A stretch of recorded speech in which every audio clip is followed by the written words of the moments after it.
Track 2.26, Unit 7, Vocabulary and Listening. Exercises 3 and 4. Hello, and welcome to Book World. Today I'm talking to Leo Burnett. He's an expert on the author Berdebek Sokpak-Baev.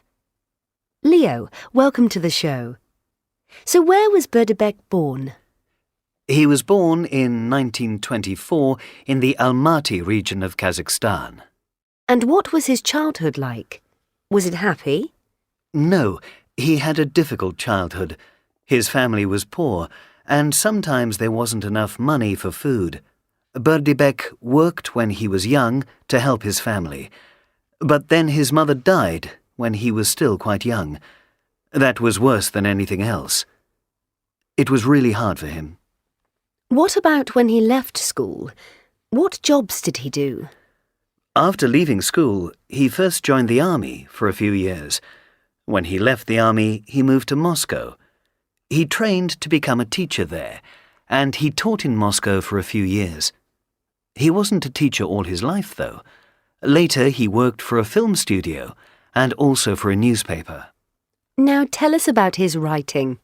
How many books did he write? He wrote about 20 books, all for children and teenagers. My Name is Kozha is very popular. It's probably better known than the others. It first appeared in 1957. It wasn't his first book, but most people agree that it's very good.